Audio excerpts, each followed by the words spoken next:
বর্তমান বিশ্বের একমাত্র পরাশক্তি মার্কিন যুক্তরাষ্ট্রের সবচেয়ে শক্তিশালী সামরিক অস্ত্র বোমারু বিমানের নাম B-2 স্পিরিট, যা স্টেলথ বোম্বার নামেও পরিচিত। এটিকে বিশ্বের সবচেয়ে দামি সামরিক বিমানও বলা হয়। স্টেলথ শব্দটির আভিধানিক অর্থ চুরি বা গোপনীয়তা।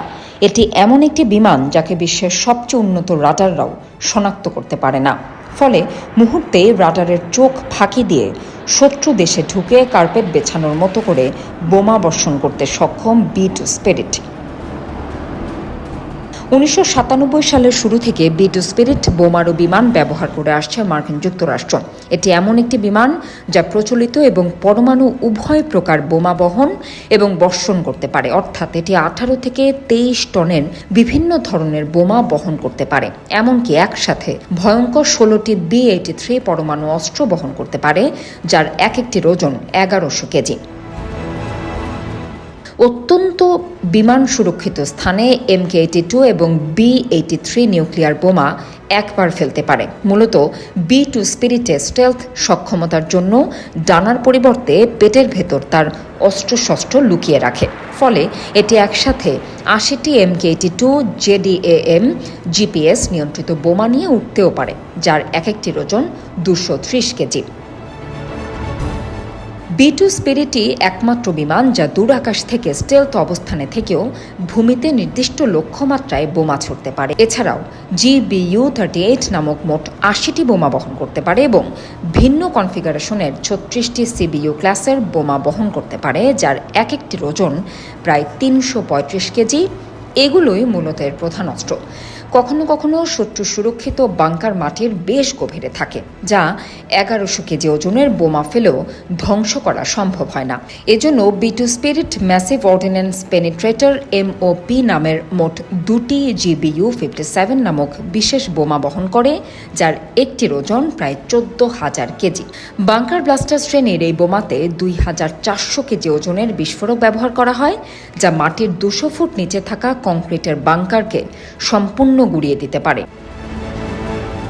B-2 স্পিরিট বোমারু বিমান তৈরির প্রকল্প শুরু হয় 1979 সালে কালো প্রকল্প অ্যাডভান্স টেকনোলজি বোম্বার ATB নামে। B-2 স্পিরিট প্রতিবার মিশন থেকে ফিরে আসার পর পুনরায় ফ্লাইটের জন্য প্রস্তুত করতে প্রায় 5 দিন সময় লাগে। এত সময় লাগার কারণ হচ্ছে নিয়মিত রক্ষণাবেক্ষণ ও স্টেলথ কোটিং করা। প্রতিটি বিমান ওড়াতে গড়ে প্রতি ঘন্টায় খরচ হয় $1,69,00,000 একে সম্পূর্ণ এয়ার কন্ডিশন হাঙ্গার রুমে রাখতে হয়, যার খরচ প্রায় $62 কোটি টাকা। B-2 স্পিরিট প্রতিটি বোমারু বিমান মাটি থেকে 50,000 ফুট তথা 15 কিলোমিটার সমান উচ্চতা দিয়ে উঠতে পারে, যা শনাক্ত করা রাডারের পক্ষে আরও কঠিন করে তোলে।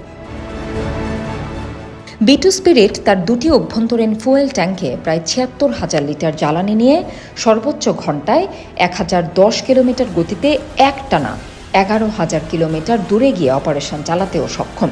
ফলে মাঝ আকাশে ট্যাঙ্কার বিমান থেকে একবার মাত্র জ্বালানি ভরে 10,000 নটিক্যাল মাইল দূরে চলে যেতে পারে সমতল ভূমিতে, যা প্রায় 19,000 কিলোমিটারের সমান। অর্থাৎ B-2 স্পিরিট বোমারু বিমান পুরো পৃথিবীর যে কোনো প্রান্তে গিয়ে হামলা চালিয়ে আবারও যুক্তরাষ্ট্রে ফিরে আসার সক্ষমতা রয়েছে। এজন্য B-2 স্পিরিটকে বিশ্বের সেরা বোমারু বিমান বলা হয়। প্রতিটি B-2 স্পিরিট বিমান নির্মাণ করতে আমেরিকার গড়ে ব্যয় হচ্ছে প্রায় 9,500 কোটি টাকা। নির্মাণ খরচের চেয়ে রক্ষণাবেক্ষণের খরচ আরও বেশি। প্রতিটি বিমানের রক্ষণাবেক্ষণ ব্যয় গড়ে প্রায় 11,600 কোটি টাকা। সব মিলিয়ে B-2 স্পিরিট প্রতিটি বিমান নির্মাণে গড়ে মোট ব্যয় হয়েছে 1997 সালে ডলারের মূল্যবান হিসেব অনুযায়ী প্রায় $210 কোটি মার্কিন ডলার। অর্থাৎ বর্তমান ডলার মূল্যবান হিসেব অনুযায়ী একটি বিমানের নির্মাণ খরচ 26,000 কোটি টাকা। এজন্য সামরিক বেসামরিক মিলিয়ে B-2 স্পিরিটকে বিশ্বের সবচেয়ে দামি বিমান বলা হয়। দীর্ঘ সময় আকাশে উঠতে হয়, তাই এতে বেশ কিছু ইউনিক ফিচার রয়েছে, যেমন পাইলটদের প্রকৃতির ডাকে সাড়া দেওয়ার জন্য টয়লেট, খাবার গরম করার জন্য মিনি কিচেনের ব্যবস্থাও রয়েছে। এছাড়া অটো পাইলট সিস্টেম থাকায় একজন ককপিটে বসে থেকে আরেকজন পেছনের করিডোরে প্রয়োজনে ঘুমাতেও পারে।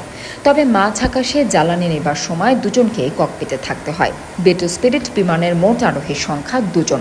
এগুলো মূলত বড় আকাশযুদ্ধের জন্য নির্মাণ করা হয়েছে। তাই B-2 স্পিরিট যুদ্ধবিমানের আকার আকৃতি অন্যান্য যুদ্ধবিমান থেকে একেবারেই আলাদা। দেখতে বাজ পাখির মতো বিমানগুলো নির্মাণ করেছে নর্থ্রপ গ্রুপম্যান। এই বিমানগুলো উচ্চ নির্মাণ এবং রক্ষণাবেক্ষণ খরচের জন্য মার্কিন কংগ্রেস ও পেন্টাগনে বেশ কিছু বিতর্ক তৈরি করেছিল। উচ্চ নির্মাণ ব্যয়ের কারণে 1980 দশকের শেষের দিক থেকে 1990 দশকে মার্কিন কংগ্রেস প্রাক্কালিত 132টি বিমান নির্মাণের সিদ্ধান্ত থেকে সরে এসে মাত্র 21টি বিমান নির্মাণ করেন।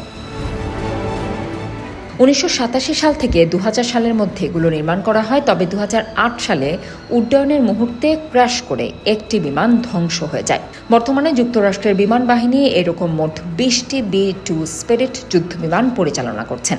এই বিমানগুলো মূলত সোভিয়েত ইউনিয়নের সময় স্নায়ুযুদ্ধকে সামনে রেখে নির্মাণ করা হয়েছিল, কিন্তু পরবর্তীকালে এগুলো 1999 সালের কসোভো যুদ্ধে সাইবেরিয়াতে এবং ইরাক যুদ্ধে 2011 সালে আফগানিস্তান যুদ্ধেও ব্যবহার করা হয়েছিল। সর্বশেষ 2024 সালের অক্টোবর মাসে ইয়েমেনের হুতি বিদ্রোহীদের ভূগর্ভস্থ বাংকারের ওপর হামলা চালিয়েছে যুক্তরাষ্ট্রের অত্যাধুনিক B-2 স্পিরিট বোমারু বিমান। সম্প্রতি ভারত মহাসাগরের মধ্যভাগে অবস্থিত জনমানবহীন নির্জন দ্বীপে দিয়াগো গার্সিয়ায় স্থাপিত আমেরিকার অন্যতম গুরুত্বপূর্ণ সামরিক ঘাঁটিতে মধ্যপ্রাচ্য মিশন পরিচালনার জন্য 6টি B-2 স্পিরিট বোমারু বিমান মোতায়েন করেছে। আমেরিকার মতো বর্তমানে বোমারু বিমান রয়েছে রাশিয়া ও চীনের কাছে। মস্কোর হাতে আছে টুপলেভ Tu-160 ও টুপলেভ Tu-95 বোমারু বিমান, আর শিয়ান-H-20 নামের স্টেলথ বোম্বার ব্যবহার করে বেইজিংয়ের পিপলস লিবারেশন আর্মি PLA-এর বিমান বাহিনী। চীনা বোমারু বিমানটিকে আমেরিকার B-2 স্পিরিটের নকল বলে মনে করেন অনেক প্রতিরক্ষা বিশেষজ্ঞ।